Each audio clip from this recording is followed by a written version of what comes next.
about going on a break, and this date just confirmed that I'm gonna do that. Is it hard for you to find someone you like? Yeah, the bar is on the floor, but doesn't mean that you're God. This is Lilian. We've been friends for a long time and have helped each other through a lot of dating scenarios over the years. You know, some men be trifling out here. In this episode, Lilian talks about what makes someone a good partner, I love men who yearn. how you can avoid being a bad date, and even the concept of the one that got away. Is there a guy that comes to mind?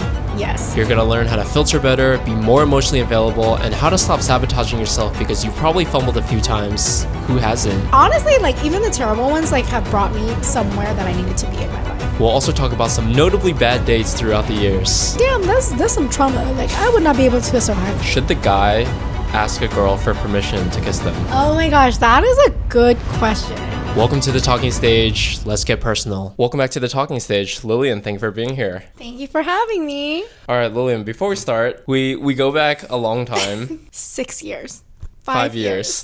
Half a decade. That's Half crazy. a decade. Can you give some backstory of how we met? Yeah. Oh my gosh. You were probably like my only long distance friend that I've ever had. Okay. And probably my first long distance friend. But we met in 2020, right when we just started. I'm going to bleep out our company name. Oh, shoot. Right. We met at work. We met at work and we were in St. Charles in Chicago. Yep.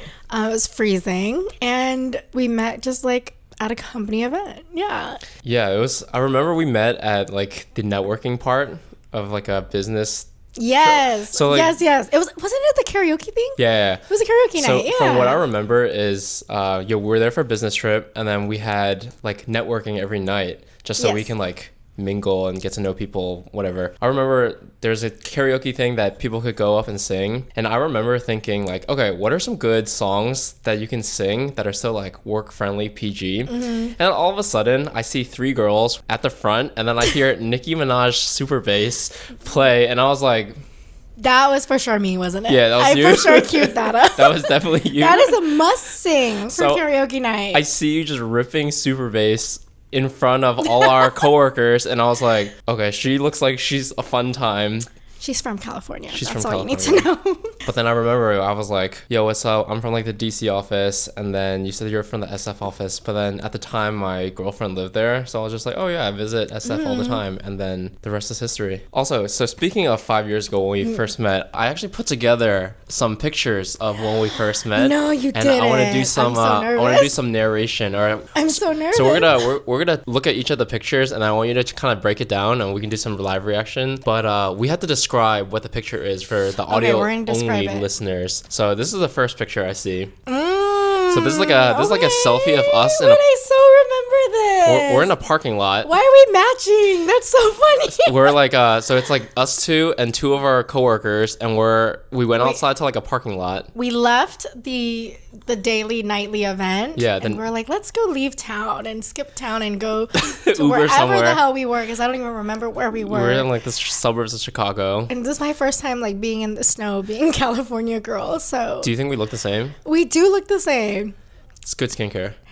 Oh, okay, my hair is so different though, That's true. because I used to be blonde. You for were those like, that this was your don't ABG know. era. This was my post ABG. Okay, you were like, okay, it was like you're in my pushing it. healing girl era. Okay, healing girl era. 2020 was my healing girl era. 2019 was probably my ABG era. Next one. This is we skipped work Oh my god. to go to this. We skipped work to go to this like taco place. But the thing is, it was Taco Tuesday, so it was like Margs and It was the only chips. thing that was open. Yeah, I remember. it was the only thing that was open. But it was like Margs for like $5, but they were like They were large strong. and they're They were big. strong. This one is so basically what's happening in this video is there's like 5 lights, kind of similar to what's happening here. Yeah. Shining on me as I'm trying to take this video of me taking the mark. So you're holding you're holding 2 Margs, one in each hand, double fisting, and then me and our coworker are like holding up 2 I'm iPhone putting flashlights you to good each. work, okay? Oh, no, I that's was when you putting had- you to good work. That's when you had an Android. You were. All right, you're gonna expose me to all the people that have just learned who I am. Okay, never mind. We're holding 4 iPhones. Oh my this, god. This is a picture of you with What the is Marg. that? Why is the Marg low-key bigger than my face? No, it was It's kind of- huge. She's bloating because she doesn't drink alcohol. She isn't me. This is me with This it. is your phone is for scale. Yeah, I was the phone holding. is for scale. Notice that's an iPhone 10. That's how long ago this was. Dude, half a decade. That's crazy. It'd be like that. What's the next picture? Oh, this is... This is cute. We went... So after we got the Mars, we were walking around for a while. Very cute. We came back to the hotel that we were having our work retreat in, and then we went to the gym, and then... We're so healthy. We're like, let's go get drunk, and then like, let's go lift weights after. Pretty much. We're hydrated. We're holding water. You're holding water. I'm holding the phone. My eyebrows kind of were fleeking. I'm not gonna lie. Her eyebrows kind of cute. Like, what happened to her? Do you remember this? Oh my god, yes. Why you weren't serving, Ryan? You weren't. What are you talking about? You weren't serving. Look how good my butt looks. Dude, I was hitting the squats for sure. You were skipping leg day is what I'm getting from Bro, this photo. do you see my calves? The calves are giving. I'll give you that. Dude, how am I skipping leg day? My legs are bigger than my upper body. Oh my gosh. Wait, so this was like right after, for me, I just graduated. Yeah. So I was like baby. I was like 22, probably 23. I feel like I've aged after looking at these photos. We got old. Also, so this is like 2 months later after we met. I was in SF, and then we went to work.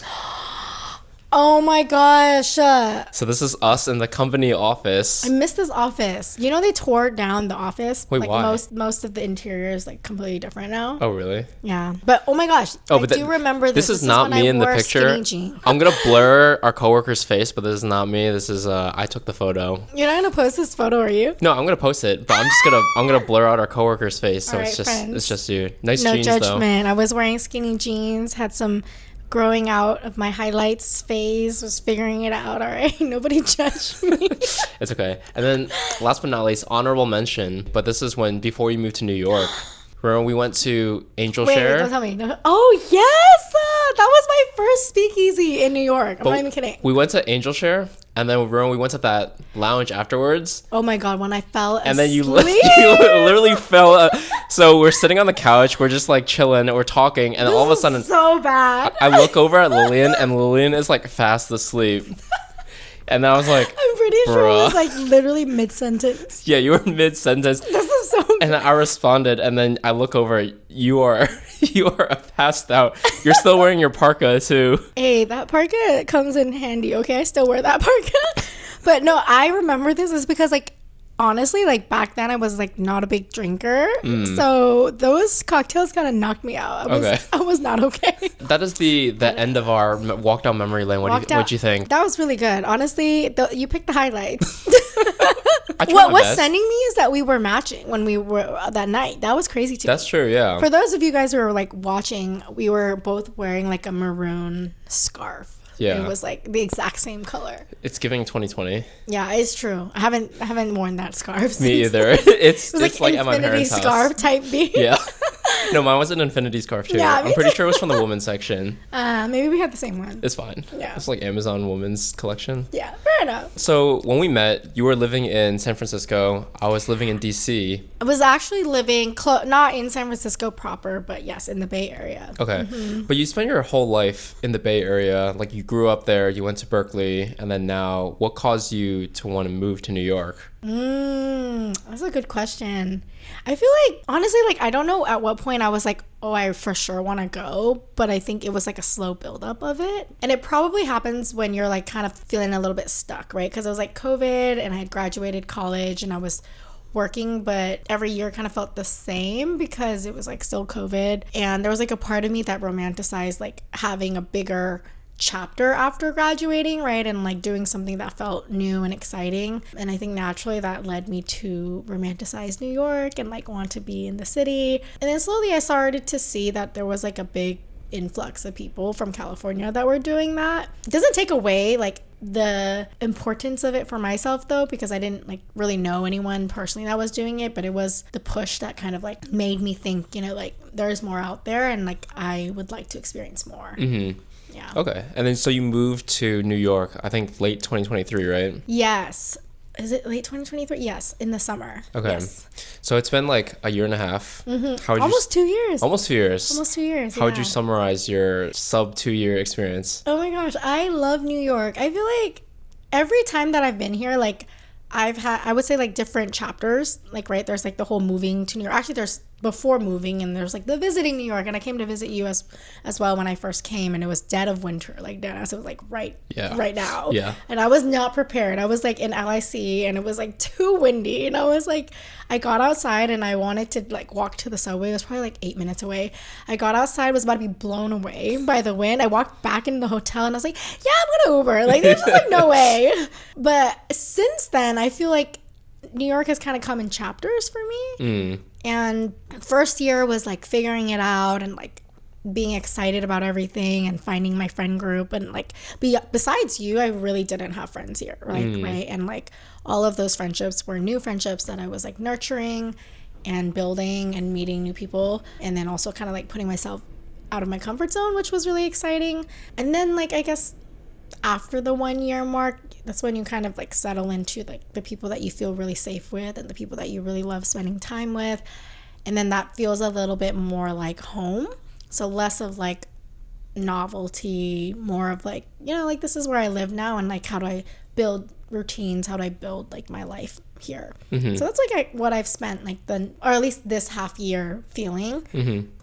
And like surprisingly, I actually really like winter time. Oh really? Yeah, I think because like winter is like really peaceful and I'm like chaotic, so I think it's like good for me, you know, like it's a good balance. Like it gives me time to like light a candle and like read a book. Okay. Because otherwise she's too outside, like you know what I mean. Like she's way too outside. Once spring and summer comes, she's gonna be outside. She's too outside. Yeah. So I feel like I've come to really like love the 4 seasons.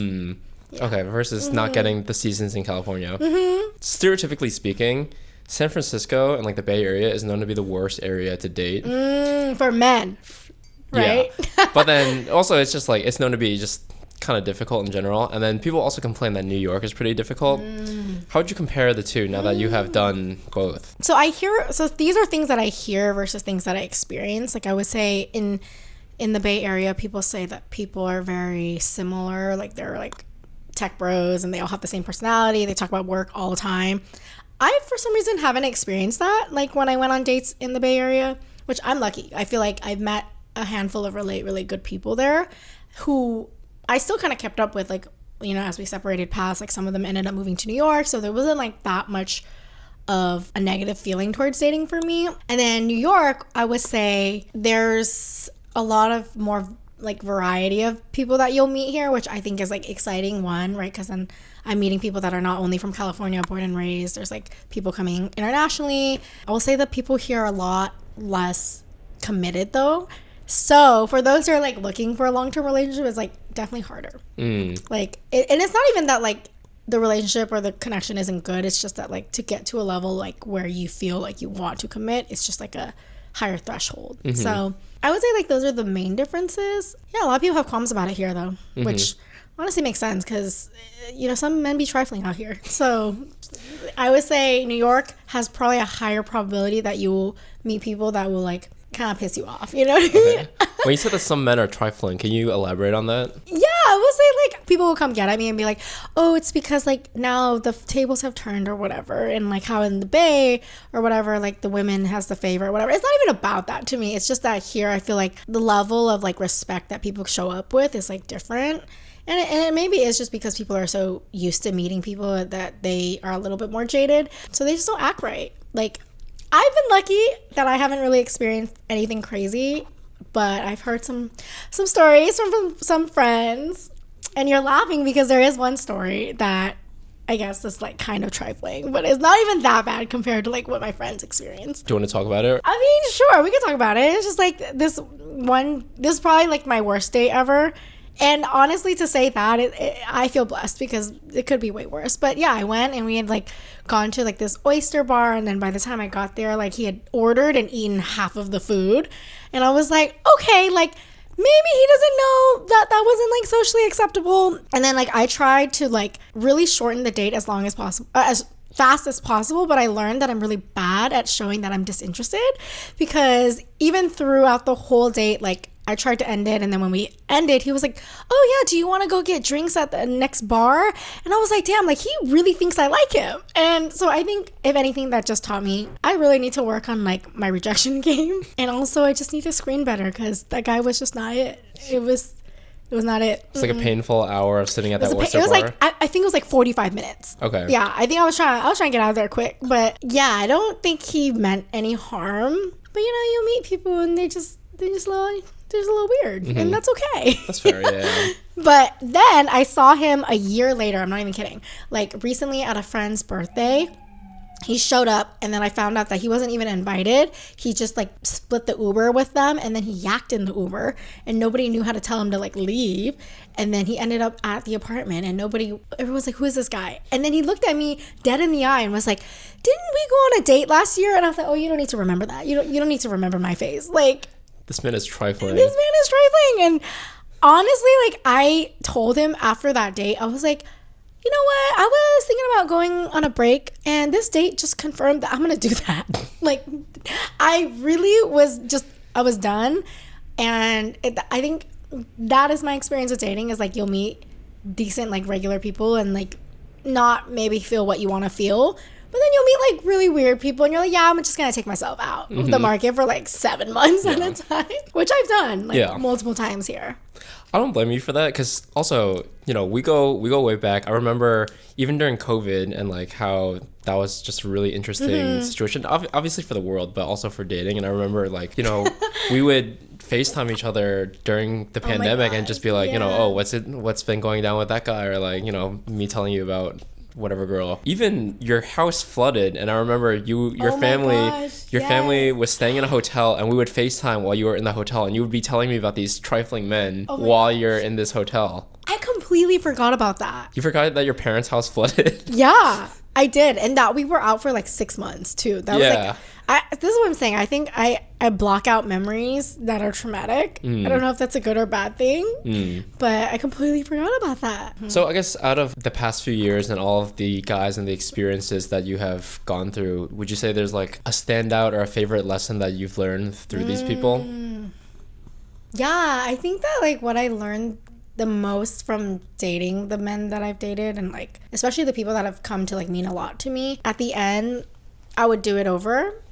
Because there are like few moments in life where you like meet people that you really have a strong connection with, and even though it's like sad when things don't work out the way that you want or planned, like those moments are so precious because it's like not guaranteed that you'll meet something like that again. And so when I look back, I kind of wish there was a part of me that was like a more healed version, or like a person that would have been able to be more receptive to the types of people I was meeting, so that at least could have like handled that better or with care. But at the end of the day, like everything that's happened has been a blessing to me, and yeah, I see it that way. So I hope that I can continue to feel that way moving forward, and like just take every experience as like a gift, as even like if it's like experience. Terrible. Because honestly, like even the terrible ones like have brought me somewhere that I needed to be in my life. Like even my college breakup, like that was like actually what made us close because of like all of the trauma bonding that we had.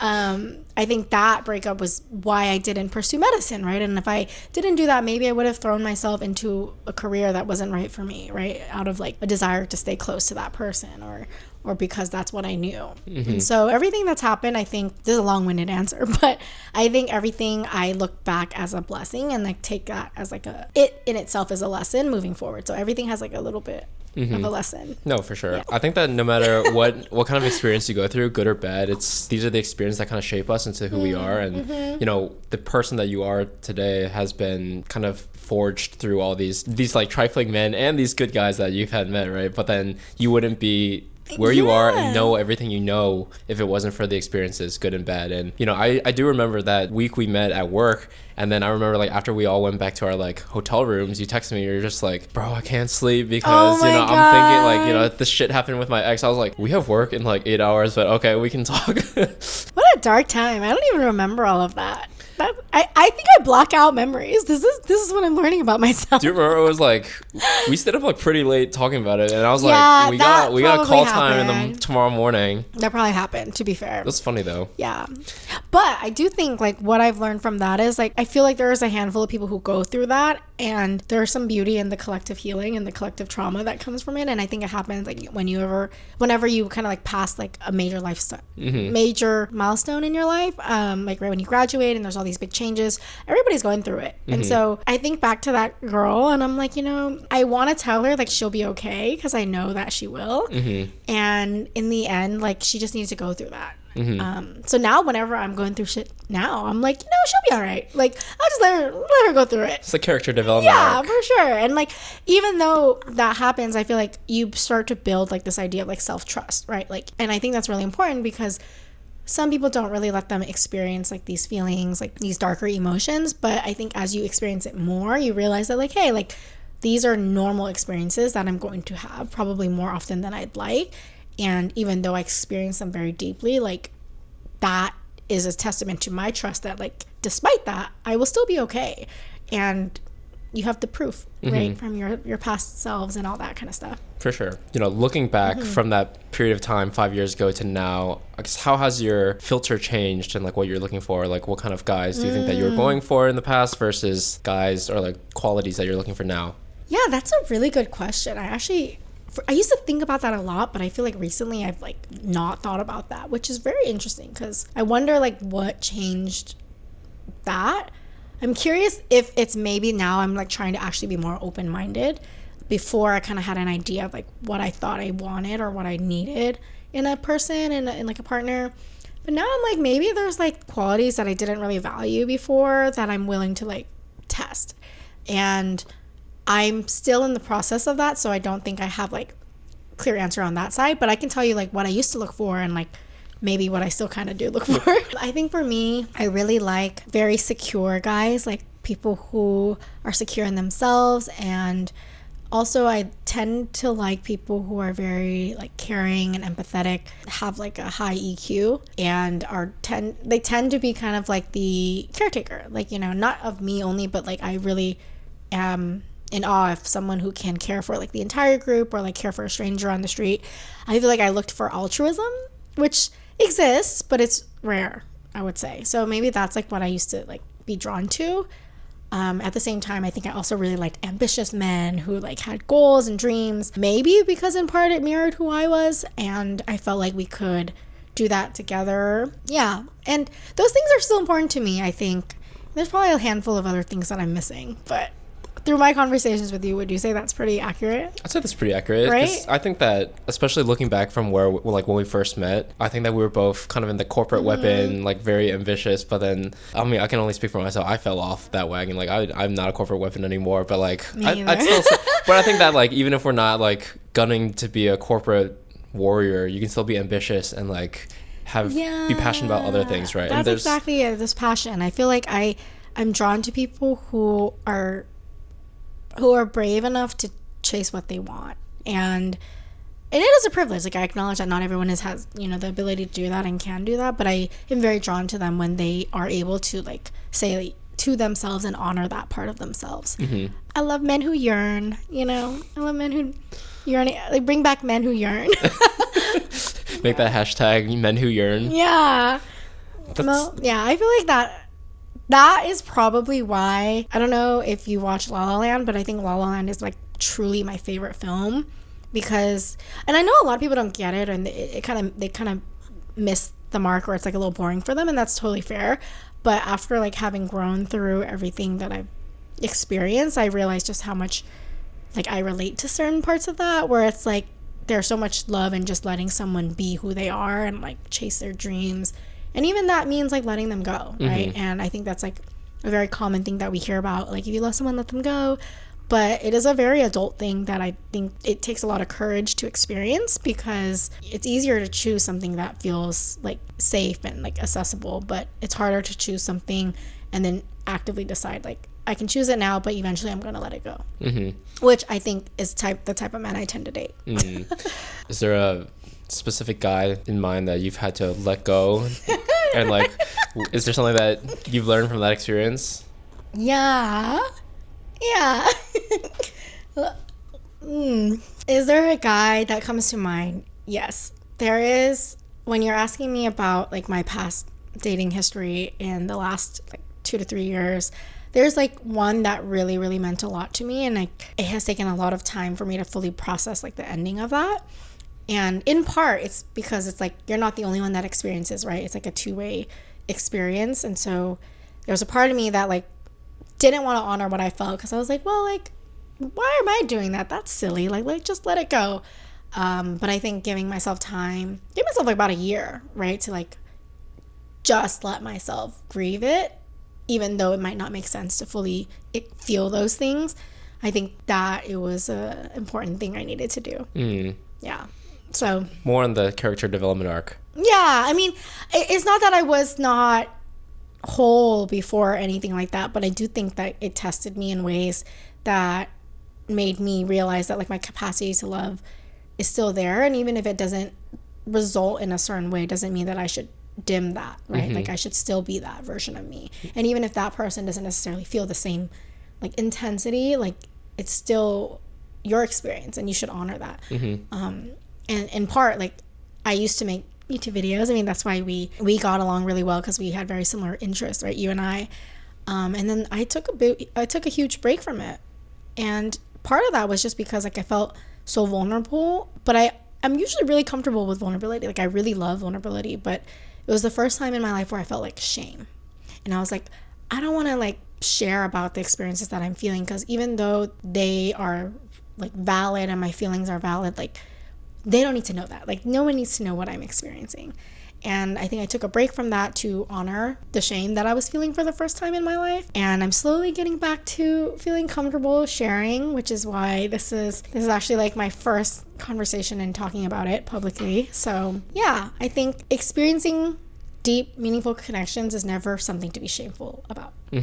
And I think giving myself space to process that on my own without having to share with the world helped me realize that, right? Because in part I was like, what's the point of sharing? Like I knew that it was like also an experience that was very human and it still is, but I wanted to like retreat.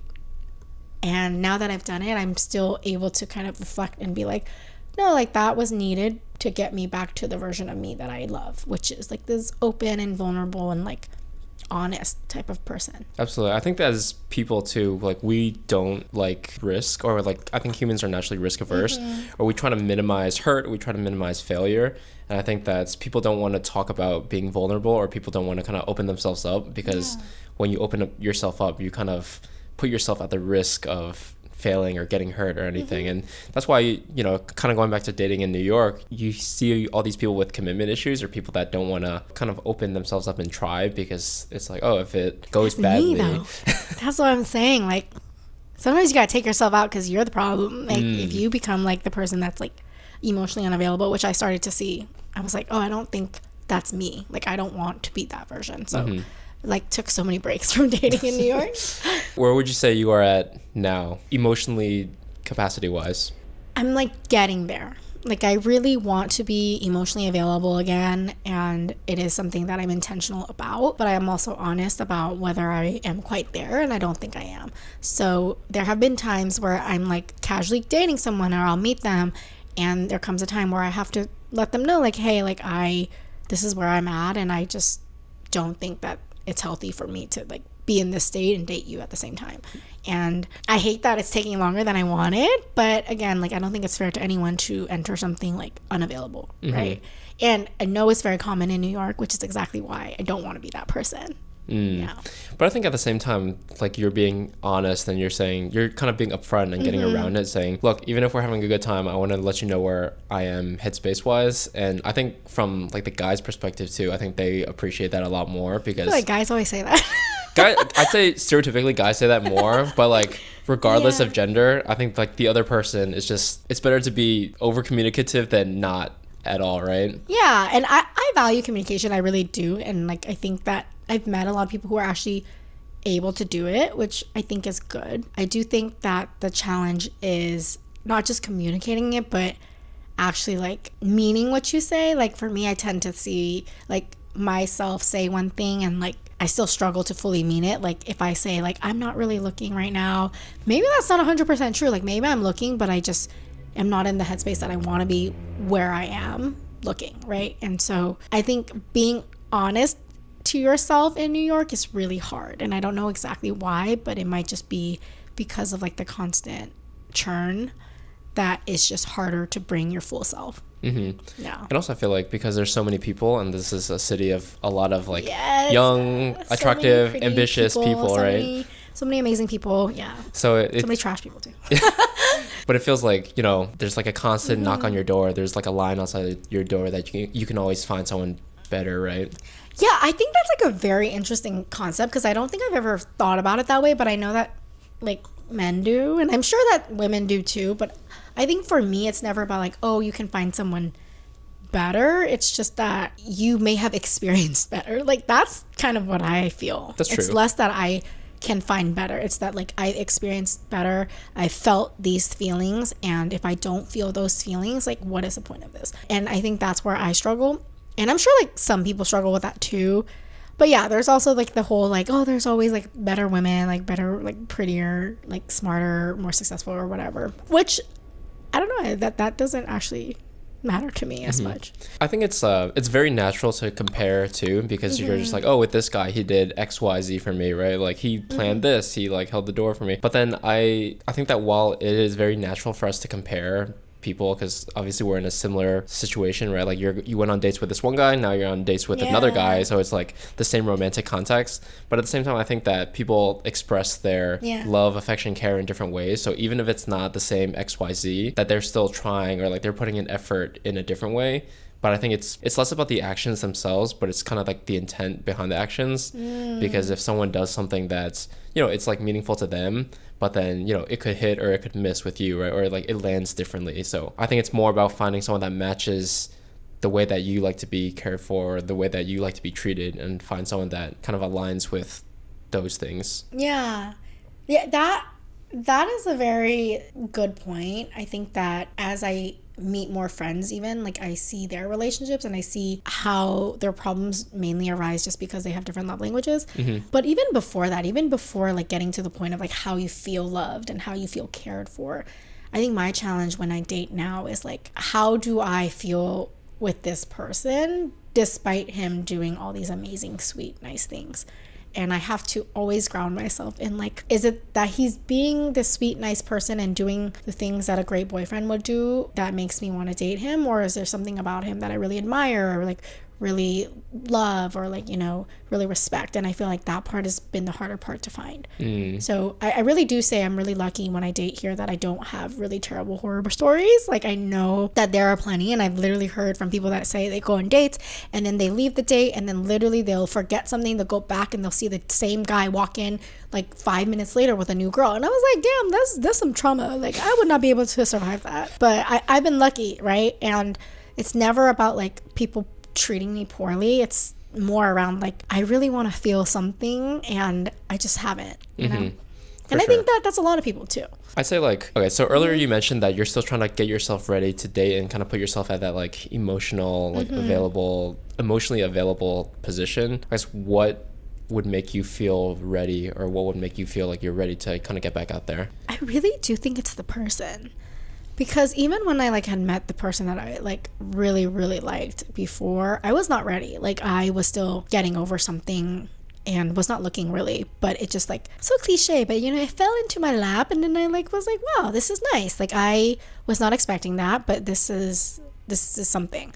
And I think that's what I keep looking for. Like I want something to kind of make me feel like I want to be ready. I mean, I do want to be ready, but I think like naturally you feel ready when you meet someone that kind of sparks that, right?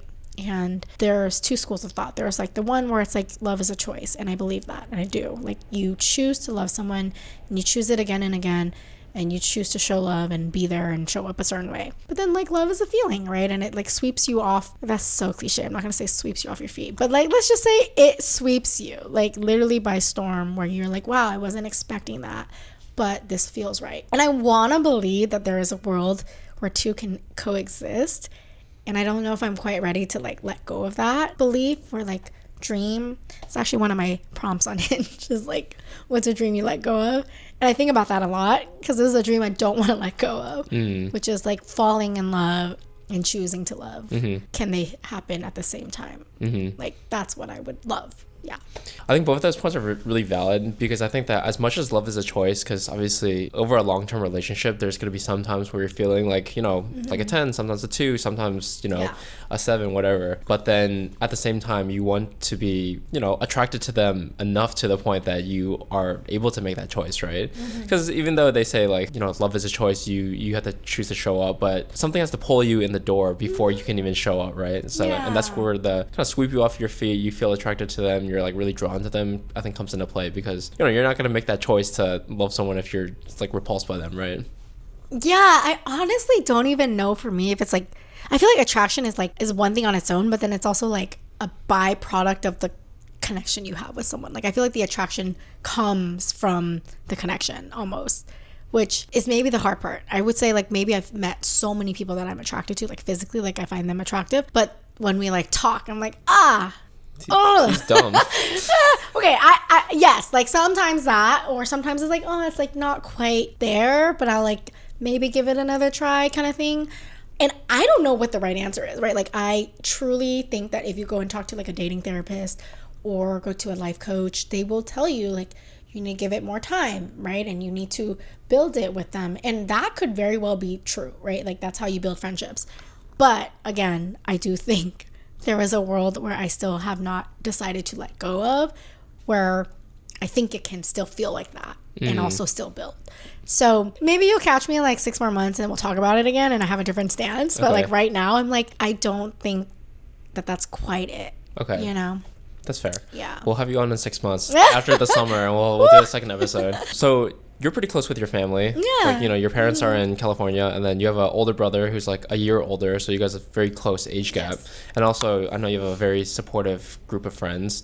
How important is like your family and your friends' approval of like someone you're dating? Now, for some reason, as I'm getting older, it's less important, because sometimes I think that like I'm learning that my value system is not always like aligned with theirs, and it's not to say one is better or worse, but there are things that they want for me that might be in general like overall good, and it actually might be good for most of my friends too, but that's not what I need or want, right? And the thing that I do need or want, or like this feeling of like wanting to really, really admire, respect them, my friends don't really need. They're like, I don't really need to have that level of like admiration for them. I just need them to be a good partner. I need them to be around. I need to spend time with them and can see that I can build a life with them, right? And like I feel like only you will really know what works for you. And I think as I'm getting older, I'm starting to trust that I do know, and hope that just eventually that they will also know that what I choose is right for me. And I think over time, that's kind of what it's been. I don't know if my brother will feel the same way, because my brother has high expectations for me. But I do think overall, my friends at least have started to see like why those things are important to me, but may not be as important to them. And yeah, and I feel like if you were to change that, then it's just like dishonoring yourself, right? And I honestly do feel really, like I feel really lucky that my dad told me that, because like he actually has come around a long way, where he's like, honestly, Lilian, you don't need a boyfriend. They're just going to hold you back. And it's not even like a I hate men kind of like mentality. It's more of like, don't just choose any man, like make sure you choose the right man, right? And it's like he would rather me not choose a random ass person and like let that like dim my shine and like put a dent in my life, than to me be like this happy-go-lucky like girl that he like really loves, right? And so I really don't think they care as much anymore. They definitely like want me to find love because they know that I value it, but at the end of the day, like they know that I'm really happy where I'm at. That's good. I think that as long as your parents can see that, you know, it's not the stereotypical parent approach where they're just pushing you into a relationship just to have one. But I got so lucky, huh? Yeah. I lucked out. Like, I don't know if it was always like that, but I think it's just maybe my mom's more traditional, not in like a pressury way, but she's like, oh, don't date anyone too good looking, you'll cheat on you. Like, you know, date a medium ugly man. And I'm like, oh my gosh, don't cheat on you too, okay? You know, so I feel like she has her own way of thinking about things, especially having been in New York. I feel so much less pressure to find just anything, because you can just find anything anywhere. But if you're here, not to say like New York's the best place in the world, but it might be, but you know, you're here for a reason and you're building a life that's for you and like giving you peace and joy and happiness, and everything should be adding to that, not like making it worse. Or it's like if you're going to be in New York and you want to be ambitious about like, you know, your passions, your career, your goals, you don't want to compromise on your relationship and just date some like random dude, right? It's like you're putting effort into like all these parts of your life. You want to put effort into like the relationship aspect of your life too. Yeah, for sure. But sometimes I wonder if I know how to do that anymore. Like I realize how much compromise go into long-term relationships, and it really is more than just the feeling that you have, right? It really is working through tough issues and finding like the courage to like come back again. And that's in part why I don't know, because I haven't had that in a long time. So there's a part of me that does want to like experience that again, just so that I know that I can be there for someone. A little bit of a tangent. You're meeting some guys, you're going on first dates. We actually have our first listener submitted question. Oh my god. So you're gonna help me answer it. The question is, when you're on a date with a girl, should the guy ask a girl for permission to kiss them? Oh my gosh, that is a good question, because I have mixed feelings. Like, yes, because to me, I feel like if someone just planted one on me and the vibe was just not vibing, that would just be like way too much for me. Like I would not be happy with that. But I've also been in situations where guys will like miss the mark and they'll be like, can I kiss you? And I'm like, well, no, but like this is really awkward. Like what am I supposed to do? Like I think in my younger age I was like, yeah, and I would do something like that and it would be really freaking awkward. Again, I'm really bad at turning people down. Bro. But now sometimes, honestly, I might just let them. Because I don't know how to say no. Like, because the guy asked, okay, some mid-ass dude asked to kiss you. Like, you're going to say yes? This is someone that I'm on a date with. Fair. Right? Okay. Like, let's say that there was something there. Like, if the vibe was really not vibing, I would probably, like, respectfully be like, no, I don't really like to do that. Like, I think I've done that before, but it's really awkward for me. I really struggle. So I will say, I would hope the guys have just a better gauge on this situation, on, like, when and what they should ask. Because, like, I don't know. It changes, you know? Because I guess the two schools of thought is like from the guy's perspective is they don't want to get canceled, so they want to ask for permissions because they don't want to like they don't want to read it wrong and then go in and then she Me Too's him and then just like, oh my god, this man is canceled for life. The second thought is that if you ask for permission, that kind of automatically kills the sexual tension. No, that's not true. There's a way you can ask with some riz. Like I really believe that. I really believe that you can still be charming when you ask. Okay. But it really is just if the vibe was vibing. Okay, so let's do some role play. I'm the girl, you're the guy. So how would you ask me, for permission? So what the riz? I don't know. It's normally when like I don't surgically like dissect it like this before, but I guess like when you're like about to say bye, or actually I don't know. When does this typically happen? I'm gonna say like when you're about to leave or whatever, right? And then there's just like delayed eye contact, and then it's like usually for me, I'm like a little shy when I'm like attracted, so it's like a little giddy, and then you just kind of like look at them, and then you're just like, oh, like then you ask like, can I kiss you, right? Like then it's like you've matched the vibe. It's not just like random, just blurting out, can I kiss you? And you're just like, ah. Just like, sir, we didn't even eat our food yet. Yeah, like, you know what I mean? I feel like a little bit of like just reading the room goes a long way. So I totally circumvented that because I do not want to role play right now. That's fine. Okay, but like on the spectrum of 0 to 100 of like, should you ask for permission? You're more on the yes team. Yes. Okay. Consent is cool. Ask for permission. Cool. Consent is very cool. Okay. Thank you for that question. And I was recently listening to an interview with Pokimane. Okay. And then one of the quotes she said about her dating life was that when you're choosing a partner, you're equally choosing what problems do you want to solve. It's not about finding a perfect person. It's someone you want to solve those problems with, and you're solving the problems that you like. So what are your thoughts? Do you agree? And what kind of problems would you want to face with a partner? I really like that question. That was a good one. Thank you, Poki. You did your research. I would say I agree with it. First off, I was having a conversation with my girlfriend recently, and she's in a really long-term committed relationship. She's thinking about marriage, whatnot. But she kind of confided in me and said that like it wasn't always like good, which to me was a surprise, honestly. And what really helped her get over that hump was that she literally thought like, if I were to take this person's flaws and have another person without his flaws but don't have his strengths, like would I still choose that person, or would I prefer like someone like him with his strengths but still have his flaws? And I think that helped to understand like your point around like what are the problems that you're willing to work through versus like not. And for her, it was more important that like she really valued his strengths, and she was like, I really love this about him, and like this is a rare trait. Whereas the flaws, like I don't love it, but it's something that I'm willing to like, you know, compromise or like deal with. What is it? Willing to put up, tolerate, exactly. And I think that honestly that's a big one. I think for me, I hate a temper. Like I just cannot tolerate temper. But some people can tolerate a temper as long as like this person is like everything else is good, like, you know. And that for me is like something that I would not volunteer to put up with or tolerate. But there are some things that I might be willing to if the person was right. So I do agree with it for sure. I think it does take time to figure out what is for you a deal breaker and what is not. Because sometimes you'll be wrong. Sometimes you'll be like, oh, it doesn't matter that much. But then you'll date them and you're like, oh, it really matters. Yeah. Like, you know? Or like, oh, like, I actually thought I really needed this, but it's actually not that important. This one guy I know, he's my friend, but he said that he's been seeing this girl, and he said like the one red flag about the girl is that her bathroom is dirty as like is like really dirty, and it's just like, so I'm thinking about just like not committing to her because her bathroom is like too early. Is he a clean freak? He's not like a super clean freak, but I guess is like dirty enough for him to notice. But then I was like, okay, but if everything else is great and you really like everything about her, but then just go in the bathroom and Lysol it twice a week if that really bothers you, right? But I think what you also said about having like everything has a pro and con, I think, or I definitely agree with that, because, you know, let's say that you want an ambitious partner like you were mentioning earlier, but then if he's ambitious but then he's working really late every night, maybe he has less time to spend with you, but then he's like really grinding. Yeah, that's like, the one.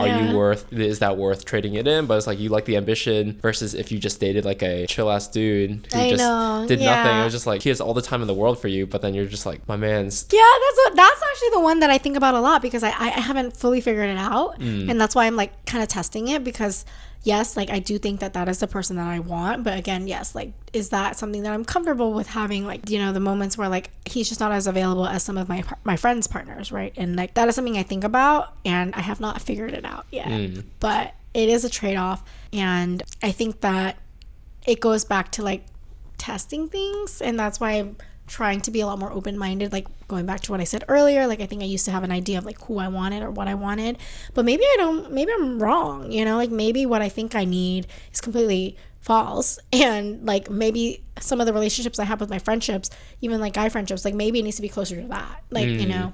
So something that I'm thinking through right now is like just trying to be more open-minded. That's fair. I guess the second part of the question though is like, what kind of problems would you want to face with a partner, or are there any things that you have in your life that you'd want to tackle with a significant other?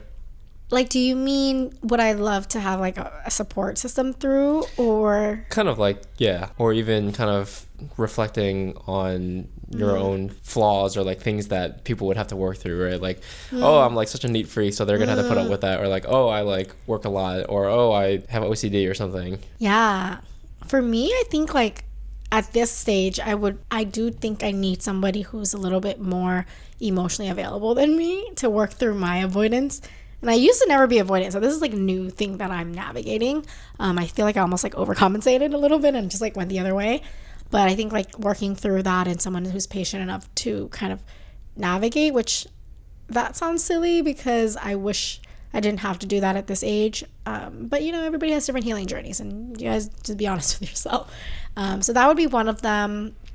And then I think because of that, I also struggle to know what it's like to spend like so much time with someone. So I think that discomfort of like spending and sharing a life in and of itself is something that I want to work with or work through with a partner. Like, because then when you're single for so long, or you're like really independent, you tend to really get stuck in your own ways, and you're really happy with the life that you live. But then when you enter a partnership, you have to share that, right? You have to share your time and your space, and it's not always like an easy integration. Like, people will always get a little bit like, people always struggle in the beginning of the transition, right? Like in the beginning, it's like, oh, like rosy, and it's like honeymoon stage.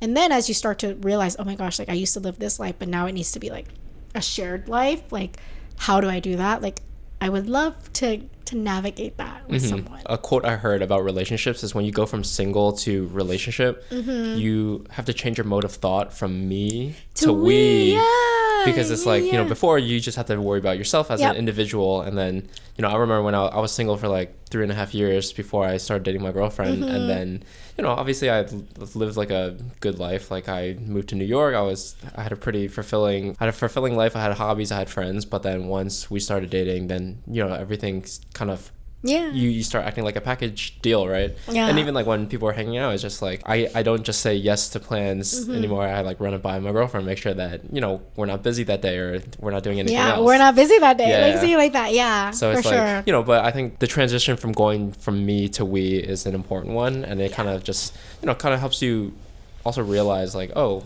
this person is a priority in my life. Like, let me make sure that both our lifestyles are complementary to each other. Yeah, and I think like that is something that I admire about my friendships. Like when I see them do that, and their boundaries are obviously like everybody has different boundaries. So like let's say like you have a boundary around like how late you should stay out, right? Or like not how late you should, but like how comfortable you are with your partner staying out late. And for me, like I may have like a certain threshold, whereas like my girlfriend might actually operate at a different level. And me seeing them compromise for their partner has been like really eye-opening for me, because I was like, oh, that's not something that I would have wanted or like would have needed, but honestly it makes a lot of sense for you guys. So like, yeah, that makes sense, and go do that, right? Because that sometimes reflects on your friendship too. Like there will be times when my girlfriend will have to leave early because like, you know, she's like, oh yeah, like I told my boyfriend that I would be done at this time, and I know that like it went a bit longer, but I want to respect the fact that I told him this time. And in my mind, as a single person, I might be like, well, what was the big deal? It's like not that big of a deal, right? Yeah, just stay out. Yeah, like it's not even like we're doing anything crazy. It's just like, let's say we haven't seen each other in forever and we're just like catching up.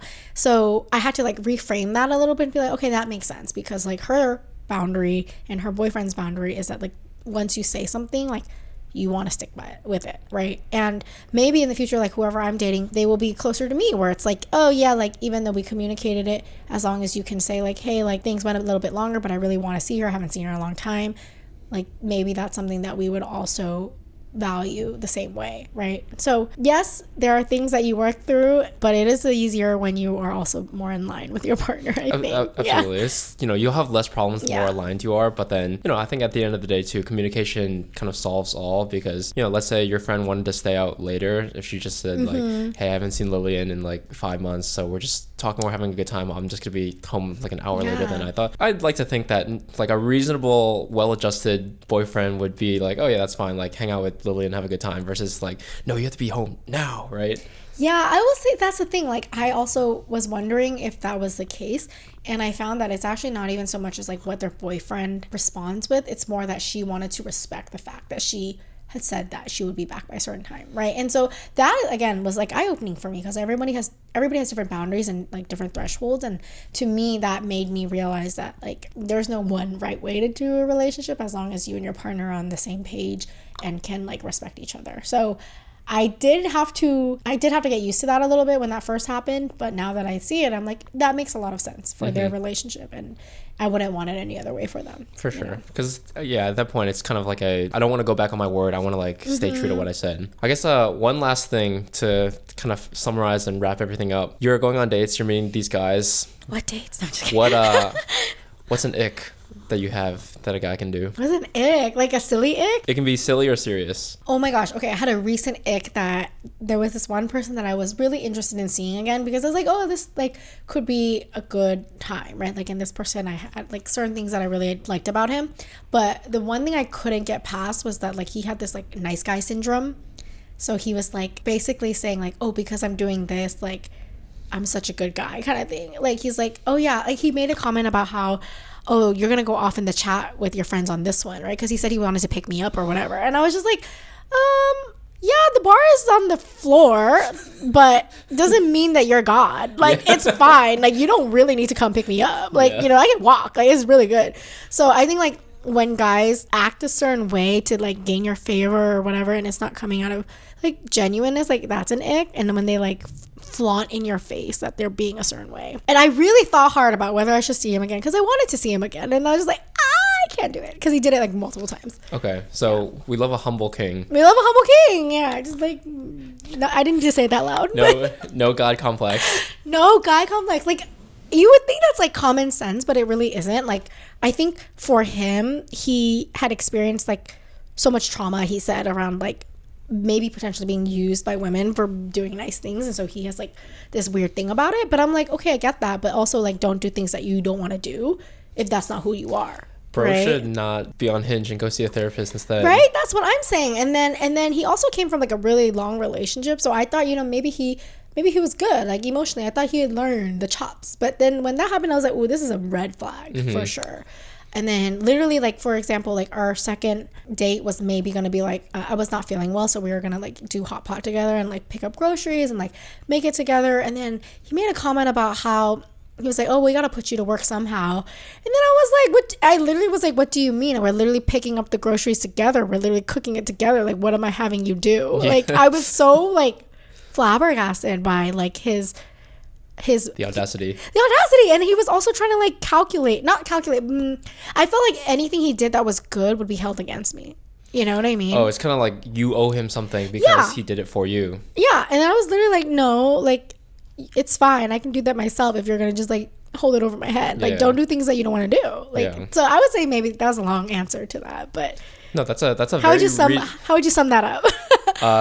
Don't be a fake nice guy. Don't be a fake nice guy. Don't do things that you're trying to get something out of. Yeah. Just do it because you genuinely want to do it without getting anything in return. If you're only doing it to get something back, then you're not doing it truthfully. Yes, exactly. And I feel like also if you don't want to feel like you're being used, then just don't be used. Filter better. Just filter better. Yeah. And you wouldn't be being used if you're just being true to who you are. If you are genuinely a nice guy who acts that way, it wouldn't be being used, right? It would just be like, I was myself. It didn't work out. And that's it. Yeah. Like, I don't know. That was a recent happening. So okay. that we said no to him. Huh? We said no to him. We said no to him. Okay. I typically don't really have strong icks other than like mine are more like red flags, like real red flags. I know a lot of people have more silly icks. That one was like just like I could not get over. Yeah. Oh, okay. This one counts. I don't like guys who cuss. Okay. Like on a date, on text, towards me, like in general, maybe like with their friends, but if they like just casually cuss a lot, it's an ick for me. Do you mean like every other word or just like here and there? Like here and there maybe, but if they're addressing me and in that same sentence there's a cuss word, I don't like that. You know, like hell yeah, I have a date with Lilian tonight. That's fine. But yeah, I have a date with Lilian tonight. I don't know what it is. I just get icked out. Okay. I think it's because I like myself a demure man. Like, okay. I you know what I mean? Like, I'm the crazy one. He can't be crazy like me. Okay, you want the Bernardine man. You know, I learned what that was today. Okay, well, if you want to take Lilian to Le Bernardine or any other of the triple Michelin restaurants, then her handle will be in the description. You may take me to Burger King and we can get onion rings because that's my favorite, actually. Sounds like a vibe. I mean, a lot of guys about to slide in after that. Thank you, Lilian, for being here. Thank you for having me. This has been The Talking Stage. Like and subscribe. It's chaotic as hell, huh?